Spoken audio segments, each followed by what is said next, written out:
انس بن مالک کہتے تھے کہ رسول اللہ صلی اللہ علیہ وسلم پخانے میں جاتے تو میں اور ایک لڑکا پانی کا برتن اور نیزہ لے کر چلتے تھے، پانی سے آپ طہارت کرتے تھے۔ صحیح رسول اللہ صلی اللہ علیہ وسلم نے فرمایا، جب تم میں سے کوئی پانی پیے تو برتن میں سانس نہ لے، اور جب پخانے میں جائے تو اپنی شرمگاہ کو داہنے ہاتھ سے نہ چھوئے اور نہ داہنے ہاتھ سے استنجا کرے۔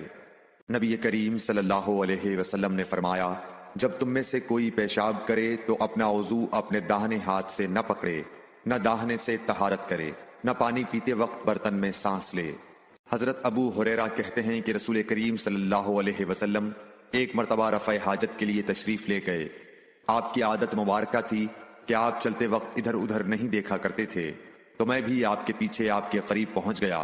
مجھے دیکھ کر آپ نے فرمایا کہ مجھے پتھر ڈھونڈ دو تاکہ میں ان سے پاکی حاصل کروں، یا اسی جیسا کوئی لفظ فرمایا، اور فرمایا کہ ہڈی اور گوبر نہ لانا۔ چنانچہ میں اپنے دامن میں پتھر بھر کر آپ کے پاس لے گیا اور آپ کے پہلو میں رکھ دیے اور آپ کے پاس سے ہٹ گیا۔ جب آپ قضاء حاجت سے فارغ ہوئے تو آپ نے پتھروں سے استنجا کیا۔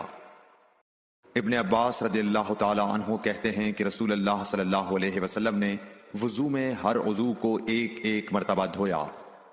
ابن عباس رضی اللہ تعالی عنہ کہتے ہیں کہ رسول اللہ صلی اللہ علیہ وسلم نے وضو میں ہر عضو کو ایک ایک مرتبہ دھویا۔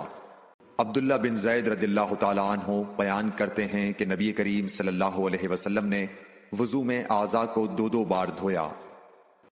حضرت عثمان بن عفان رضی اللہ تعالی عنہ نے پانی کا برتن مانگا اور لے کر پہلے اپنی ہتھیلیوں پر 3 مرتبہ پانی ڈالا، پھر انہیں دھویا۔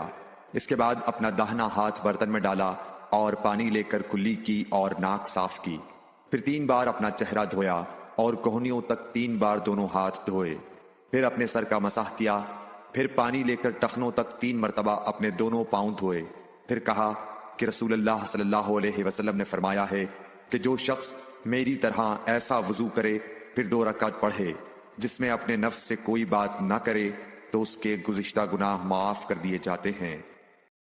رسول اللہ صلی اللہ علیہ وسلم فرماتے ہیں کہ جب بھی کوئی شخص اچھی طرح وضو کرتا ہے اور خلوص کے ساتھ نماز پڑھتا ہے تو اس کے ایک نماز سے دوسری نماز پڑھنے تک کے گناہ معاف کر دیے جاتے ہیں۔ Like, share and subscribe for more videos.